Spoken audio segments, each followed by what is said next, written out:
Who here has people pleaser syndrome? Most of my life, I think it felt a little bit like no backbone syndrome. You know what I'm talking about, right? Don't rock the boatitis. Anyone else? I know you're out there. I know you are. Are you listening? Let's talk about it.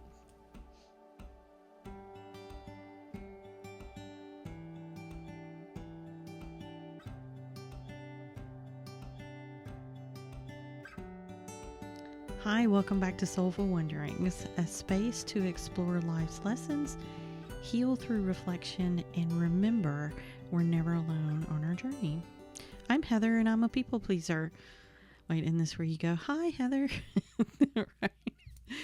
So I know there are others out there. I know there are. I know a lot of people in my life that we are the people pleasers of the world, right?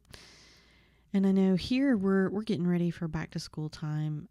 I'm beyond that time in my life, but many of my friends are actually starting to do their shopping. Well, they've done their shopping really for uniforms and supplies, or they might be getting ready to send a child off to college. And of course, it got me thinking.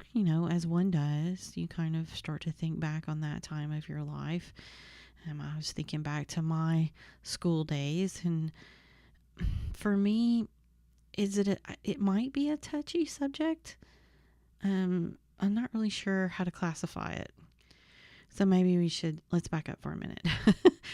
I was always a creative kid. I was at least always drawing, doodling or drawing something, on a notebook or really just about anywhere I could, I think.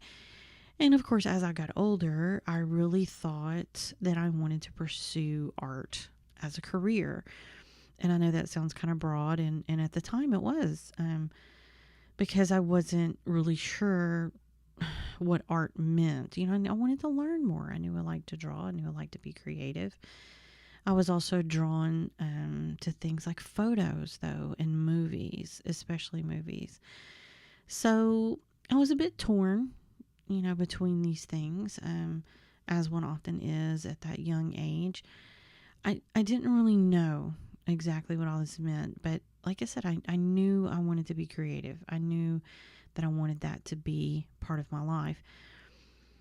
And I think it's safe to say that I liked movies more than some of the rest of it. I was just drawn to animation and to movies, really of many types, many genres. Obsessed feels like a strong word, but it may not be that far off the mark either. I was at a point where I didn't just go watch movies, okay? That's not what this was about. I went to movies. I went to a lot of movies. I rented movies. At the time, you rented a VHS. And I started following Hollywood, if that makes sense. I would read everything I could get my hands on. And back then, back in the day, it wasn't as easy as it is now. We didn't have internet. Internet was coming around later, and it was certainly not like we see today. And I lived in a relatively small town. So even finding magazines and things like that, it wasn't that easy. You went into the local grocery store and they had the teeny bopper stuff. What is it called? Teen Beat, Tiger Beat, all those things. You had that stuff. You had the sensational stuff. Now, of course, if you went to some of the bigger bookstores, they might have something that was a little more serious, because you know how a lot of bookstores, they have magazines that are for a certain topic. But again, we lived in a small town, and you didn't go to town very often. It was kind of a special occasion usually if you went. Now, I remember there was one place locally. It was literally a newsstand.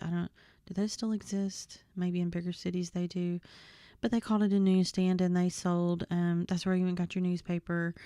And they had various ones, not just the local one for the town, but of course they had the one, there was a state newspaper. I think that's when we lived in South Arkansas. It was probably Arkansas Gazette, maybe might have been the name of it. And then of course they had the one from Monroe and the different neighboring towns, um and I think they often even had bigger ones, like maybe out of Baton Rouge and New Orleans and whatever. So they carried several different things, and then they had all these different magazines. And so I loved to go in there. I loved to see what I would find.